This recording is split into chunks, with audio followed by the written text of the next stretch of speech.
এই পাগলটা কোথায় চলে গেছে? পুরো ঘর খুঁজলাম।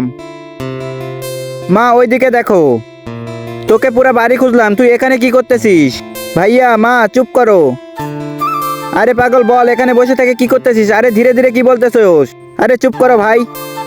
সবকিছু নষ্ট করে দিল। 1 ঘন্টা ধরে বসে আছে এই ডিমের উপরে, আর কিছুক্ষণ বসে থাকলে মুরগির বাচ্চা হতো। মা তোমাকে কতবার বলেছি একে পাগলখানায় রেখে আসো। আমাকে পাগল বলা বাদ দাও, চল নিচে যা। प्यारी माँ, अच्छी माँ। আমি মাকে অনেক ভালোবাসি, মা যা বলবে তাই হবে। मेरी माँ। ঠিক আছে আমি যাইতেছি, আমি মায়ের কথা শুনবো কিন্তু তোমার কথা শুনবো না। আমি এই পাগল বেটাকে একদমই ভালোবাসি না, কিন্তু এই পাগল বেটা যদি ছাদ থেকে পড়ে যায় তাহলে আমাদের দোষ হবে। ভাববে তুই আর আমি মেরেছি। আচ্ছা আর কিছুদিন অপেক্ষা কর, তোর বাবার সব সম্পত্তি তোর নামে লিখে দিব। মা তুমি ভালো বলেছো, মা তোমাকে আমি অনেক ভালোবাসি। হ্যাঁ বাট আমি তোকেও ভালোবাসি। माँ मुझे बाहू भेज लो। মা দেখছো পাগলটাকে? যা পাগল যা, নিচে যা, কিছু কাজ বাকি আছে ওগুলো কাজ করে আয়। ঠিক আছে আমি যাইতেছি। এই দাঁড়াও, নড়াচড়া করবে না, আজকে তোমাদের শেষ করে দেব, তাহলে সব সম্পত্তি আমাদের নামে হয়ে যাবে।